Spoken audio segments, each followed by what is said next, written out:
issue with homelessness and certainly the people that aren't doing so well in our society is that often we find it too easy to look away, to ignore, and probably to judge that they are in that situation because it's their decision. Back when I was living at home, my father got quite ill, and to the point where he had to stop working. And we were in a rented house, and ultimately my parents couldn't afford to pay the rent. I can just see that would be such an easy thing to happen, to fall into homelessness. And it's not because they choose it, it's because of either A, where they're born, B, what they're born into, or C, the circumstances that have arrived on their doorstep, and often through no fault of their own. I do hope that I'm warm enough.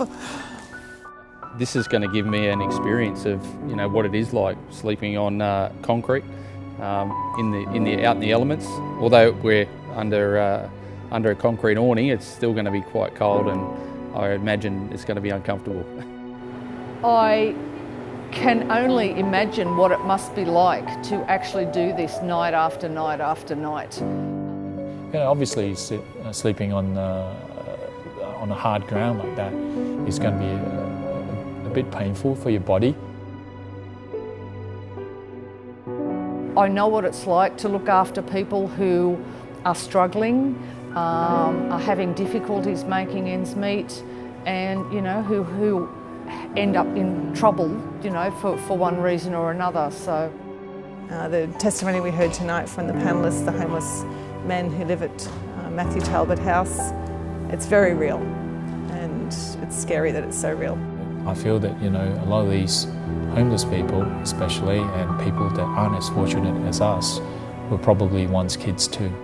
My parents were trying to get into public housing. They had to wait, and they had to wait about 5 years. They actually lived on a boat for 5 years until they got into that housing.